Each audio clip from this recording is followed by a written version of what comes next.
Breaking news. I was watching the news on TV when the screen suddenly changed. No way! It was a case of holdup. The scene being broadcast from the helicopter was my husband's office. I rushed to call his cell phone. Are you okay? Are you safe? What do you mean? I'm working right now. What? Are you with the suspect? Huh? My name is Heather. I'm a researcher at the scientific manufacturer. I've been married to my husband Dale for 6 months. We met at a house party hosted by my boss. I was brought up by a kind of parent who was very devoted to education since I was a young child. I love studying. After high school, I enrolled in a university with strong science programs and devoted myself to research until graduate school. I would clarify the unknowns and problems and approach them in various ways. I enjoyed the process of searching for answers based on records and results. That alone made me feel fulfilled in life. Research was my life for 6 years in school. Although my grades were good, I was far from being fashionable or having a colorful love life. I told Pam, my boss at work. She told me to broaden my horizon by getting involved in things other than research. Hence, our party was organized. To be honest, I was not at all enthusiastic at first. I had been to a house party once when I was a student at the request of a colleague at my part-time job. It turned out to be a horrible experience for me. I only remember that I was teased and called a nerd or geek just because I was a science major. In fact, I neither knew how to act at a party nor flirt with boys. When I think back now, I wish I had been a little more experienced, but that didn't change the fact that I was hard. That was why I was reluctant to attend the party Pam was throwing. She was someone I respected a lot, so I didn't dare to refuse her invitation at the time. She was a prominent employee at work and had the tremendous trust of her colleagues. She also had a lot of experience in relationships, and to me, she seems perfect as both a researcher and a woman. Thus, I decided to attend the party. There were many guys from up-and-coming venture companies there. Dale was one of them. I wasn't a naive student anymore, so I mingled and socialized unlike in the past. After having a conversation with a group of people for a while, Dale spoke to me privately. I immediately braced myself for the possibility of being hurt again, but my fears were unfounded. He listened to me intently, and instead of calling me nerdy, he praised me for devoting myself to one thing for a long time. It was the first time anyone had ever said such a thing to me, and I was instantly attracted to him. We went out for a few years and then got married. We were in our honeymoon period for about 6 months. Then, his attitude began to change. When we first started living together, he was eager to help me with the chores and showered me with his love and appreciation. After a while, he stopped doing any of it. He worked so much overtime and on weekends that we didn't even have quality time together. I understood that being a startup venture, he must have been quite busy. I also thought that men normally dislike doing chores, so I didn't mind so much about it. However, when he started coming home smelling of alcohol and a woman's perfume, I began to worry a little. One day, I couldn't bear the feelings of loneliness and anxiety about him cheating on me, so I asked him directly, you have been coming home late these days. I want to spend a little more time with you. You often come home smelling of alcohol and perfume, but you're not cheating on me, are you?" He was changing his clothes from work and started yelling at me with a grimace. It's a very important time to build a relationship with my clients for the company's success right now.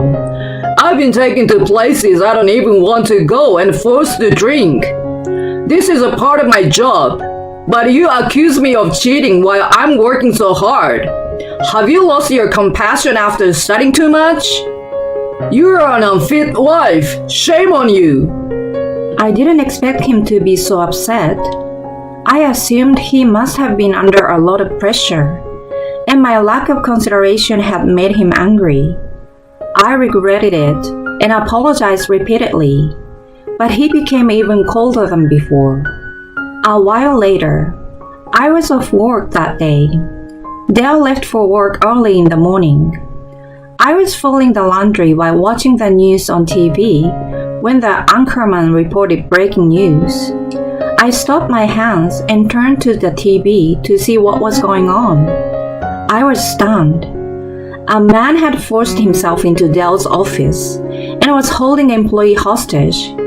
I couldn't believe such a threat fell upon my own husband.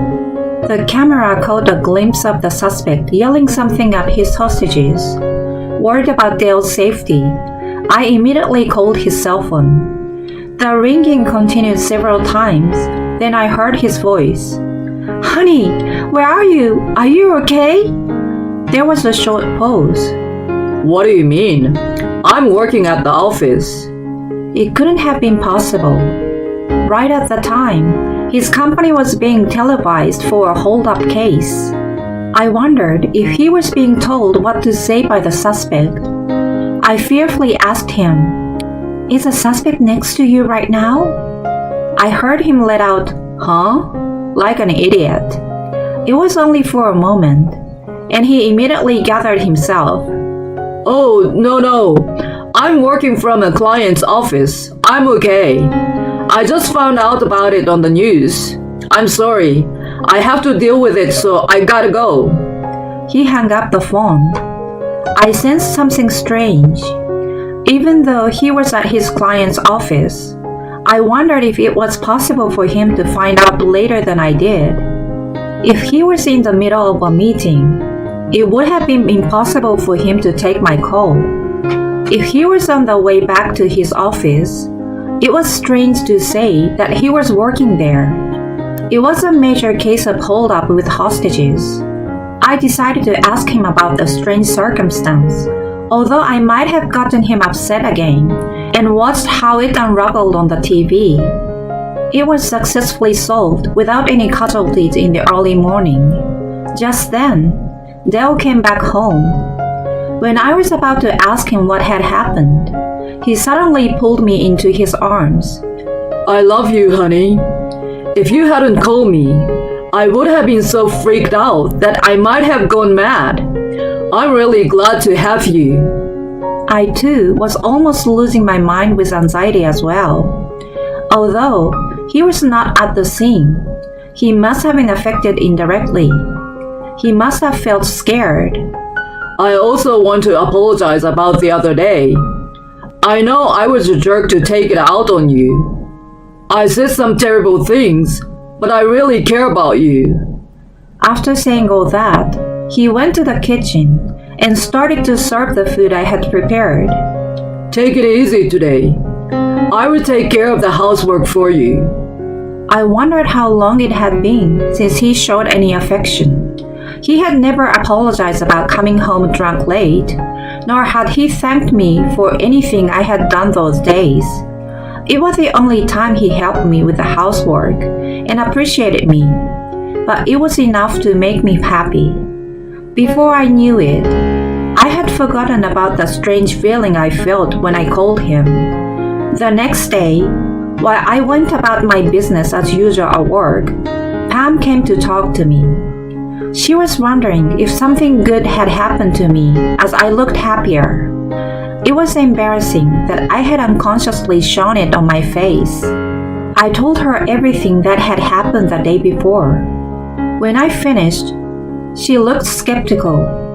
I wondered if I said something out of place. I had assumed that she would have been happy for me, contrary to my expectation. What came out of her mouth was something else. Are you sure you're okay with that? I didn't get what she meant by it. When I asked her, she explained apologetically. When a man suddenly becomes nice, it is usually when he has something to hide, cheating, debt, or something. I was irritated to hear that. It's just that the men you dated in the past have been like that. Dell is different. He's probably just tired from work. She raised her eyebrows as if to say, uh-huh, when I, normally a quiet person, countered her. I got even more irritated and lashed out at her. I met him thanks to you, but you don't know him like I do. Please don't meddle too much in my marriage. She mumbled, right, and walked away with a sad face. After that day, she started taking more days off from work. I worried if it was my fault. A few days had passed since then, and I was aware that I went over the line. I wanted to apologize to her, but I didn't know how to bring it up, and was only able to have businesslike conversations with her. Just as I was thinking that I had to do something about it, she asked me out. She wanted to show me something. A few days later, Dell's indifferent attitude toward me was back in force, and I was feeling lonely again. Then we received a call from his parents asking us to visit them for an important talk. We drove to their house. Dell hadn't been sweet to me since the hold-up incident. Our relationship had cooled off, and there was no conversation in the car. When we arrived, we were ushered into the living room and were told that my father-in-law was diagnosed with a progressive disease. He would soon need nursing care. It was impossible to do alone by my elderly mother-in-law, so she asked Dell to help as much as possible. He seems to be annoyed by her request. I'm pretty busy with work, so why don't we just leave everything to Heather? She doesn't seem to be doing much at work. I wouldn't mind if she stayed with you guys if needed. How heartless he sounded in front of his parents, while I was dumbfounded by his selfishness. My father-in-law opened his mouth. Well, it would be better to have more people helping us. But aren't you quite busy at work right now, Heather?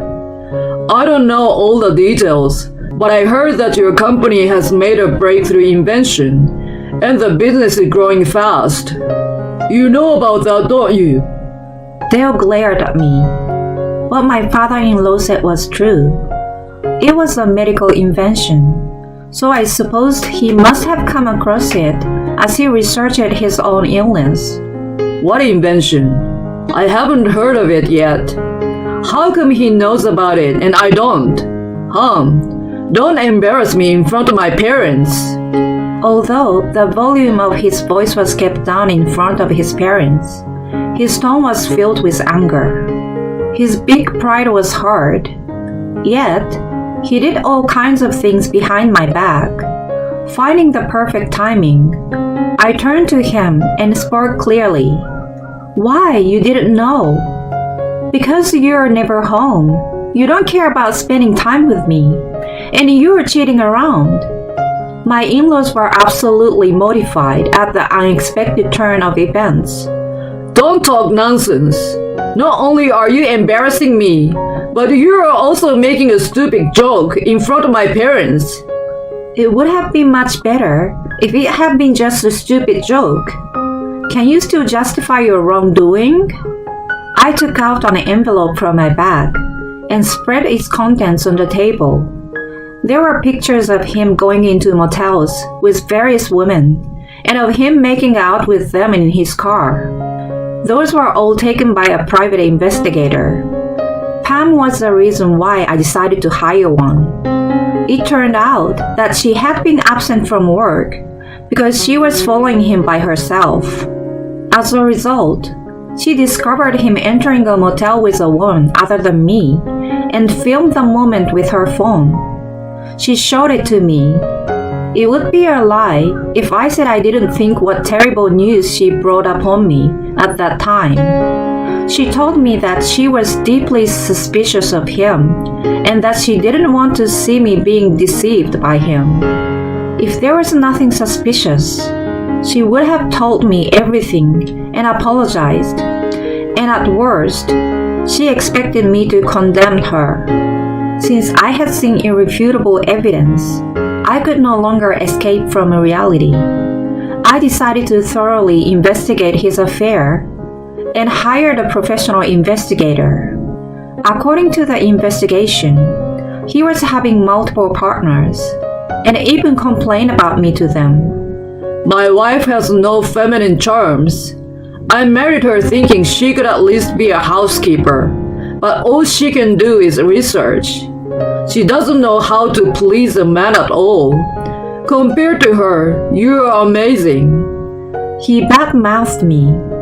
By the way, how did I know that? One of his partners was not serious about him and sold him for a little gift.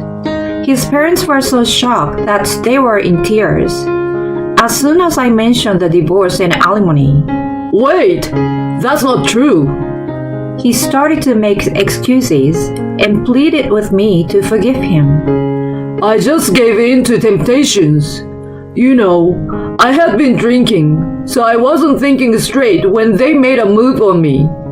The only person I really love is you. You are smarter than me, so you can see that, right? What nonsense. He totally underestimated me. He must have been playing with many women like me by whispering sweet words to them. He enjoyed it enough, and it was time to pay the bill. I'm neither your housekeeper nor your servant. Go back to your amazing woman, who knows how to please a man for your comfort. That is, if she's still interested in you. When I finished saying what I wanted to say, I left him behind with his parents. Later on, Dale was sacked after the embezzlement of his entertainment budget came to light. His mistresses were all bimbos, who were just after his money. Once he became a tight wallet, they all disappeared one by one. He moved back in with his parents after losing his job. They agreed to help him with some of the alimony on the condition that he worked at the nearby factory and looked after his father at night. Life at home must be unbearable for him, who used to work only for money, booze, and women. I apologized and thanked Pam. I had said terrible things, and thanks to her, I had found out about the affair. I was finally forced to face reality. I asked her why she went to such lengths to help me. You reminded me of myself in the past. You think I have a lot of experience, but of course, it wasn't always like that. I had fallen for a bad guy too. In my case, he didn't cheat on me, but he forced me to pay his debts. That's why I felt I had to help you somehow. Don't thank me because it's all about self-satisfaction in the end. I feel deeper respect and affection toward her now. Since then, she has taught me makeup and fashion. I'm trying to be more cautious about other things besides research. Don't mean to brag, but I think I look much better now. When I go out for drinks with Pam, it's not uncommon for me to get picked up. I see this as a good opportunity and training my eyes for better men. Whether it is research or romance, broadening my perspective would lead to a better result.